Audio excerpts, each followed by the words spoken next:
relativamente àquilo que consta da ordem do dia, deliberar.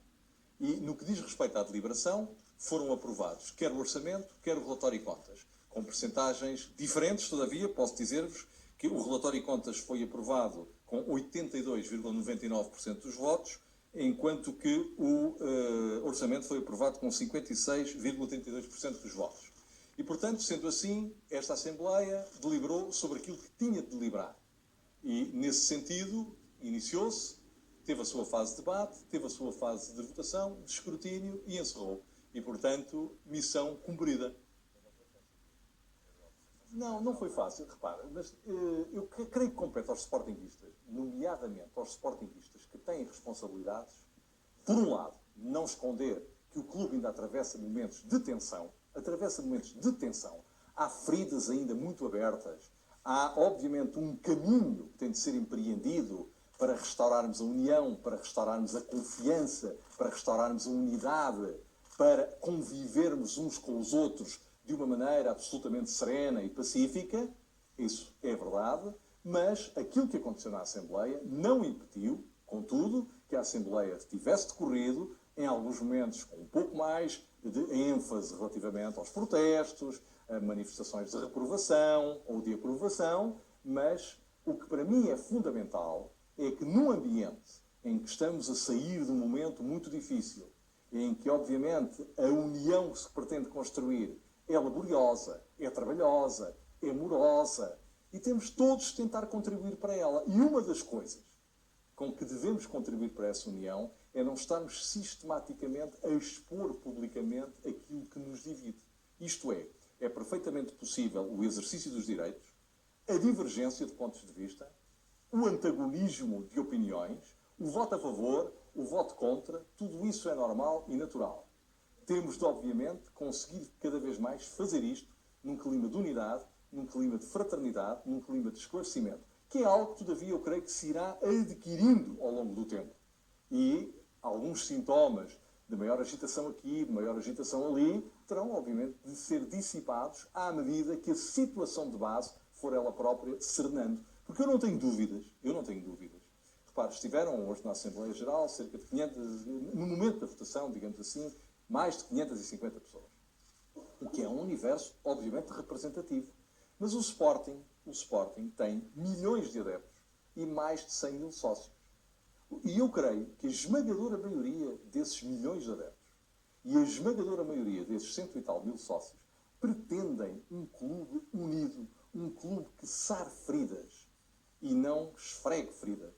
Um clube que se aproxime da unidade e do esclarecimento e não um clube que continue a dar pretexto para ser notícia sistematicamente por razões que, obviamente, não são aquelas que queremos que sejam o suporte das notícias do Sporting. E, portanto, é um caminho que tem de se percorrer, mas para mim o essencial é que, apesar das divergências, apesar da manifestação das divergências, apesar de alguns momentos de maior efervescência, a Assembleia iniciou-se, decorreu, terminou, produziu os resultados que teria de produzir, isto é, uma votação do orçamento e do relatório de contas, foram aprovados, independentemente do mais, poderiam ter sido rejeitados, a Assembleia cumpriria na mesma a sua função, qualquer que fosse o resultado. O resultado foi este e agora aguardaremos com serenidade o futuro. Da forma como as coisas passaram ontem, como é que antevê que venha a decorrer a Assembleia dia 15? Eu procuro ser uma pessoa otimista. Eu acho que quando aquilo que não corre tão bem como nós desejaríamos, e como lhe digo, não há qualquer intenção, aliás, neste mundo hipermediatizado em que vivemos, não vale a pena tentar esconder o que quer que seja. Nós vivemos no século da revogação dos segredos. Os segredos são uma coisa museológica, são uma coisa só para ficar no museu. E, portanto, eu percebo a sua pergunta, mas eu quero acreditar que os sócios do Sporting, nomeadamente os que vierem a estar presentes na próxima e em futuras Assembleias, vão também aprender um pouco com aquilo que acontece no passado e vão, em grande número, fazer um esforço para que as Assembleias vão correndo melhor. Porque, repare, a função de uma Assembleia é produzir um resultado a partir de um debate.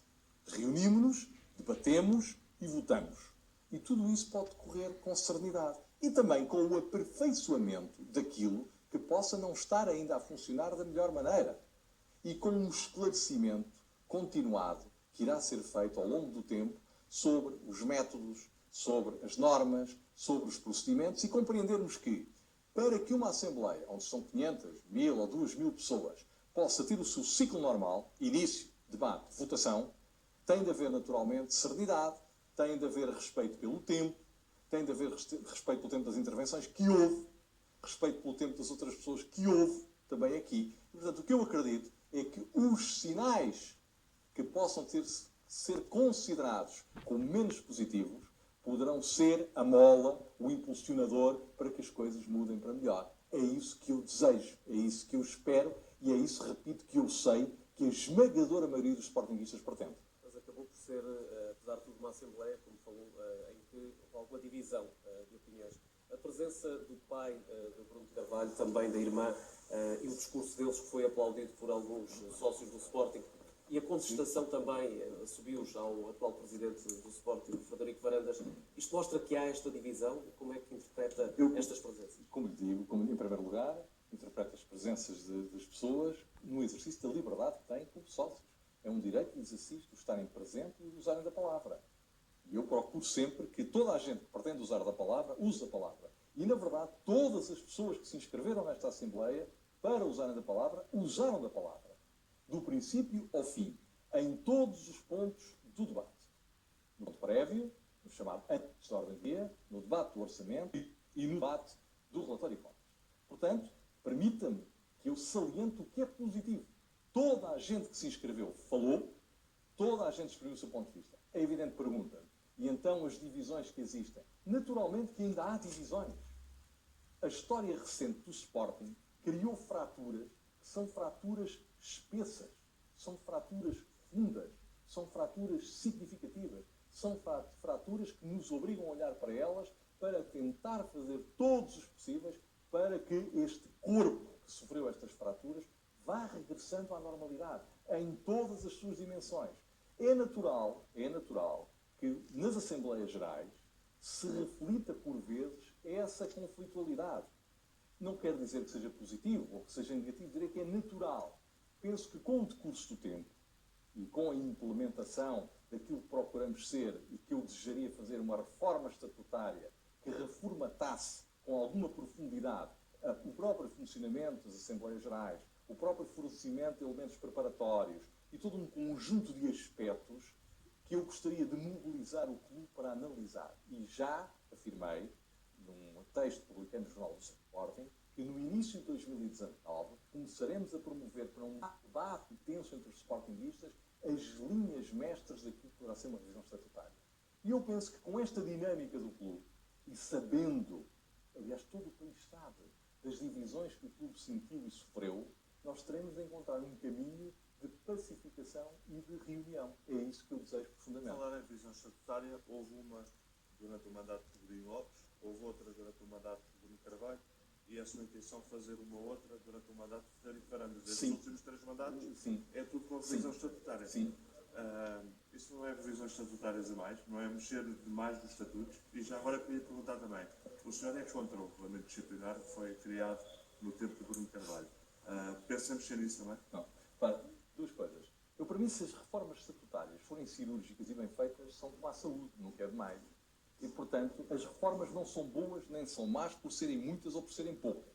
As reformas são boas, substancialmente, para preconizarem boas soluções, consagrarem novas soluções. E falamos de quê?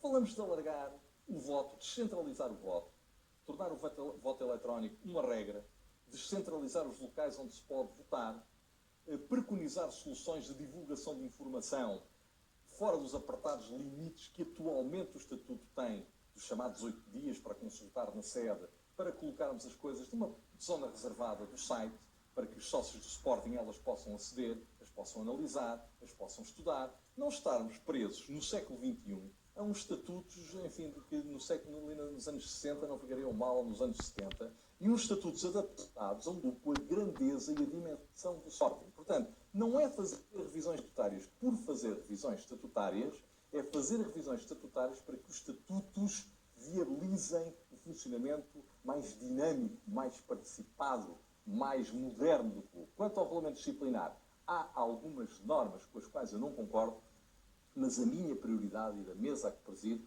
é a reforma estatutária. Porque os regulamentos, como sabe, devem regulamentar as normas estatutárias, tal como o regulamento, em regra, regulamenta uma lei.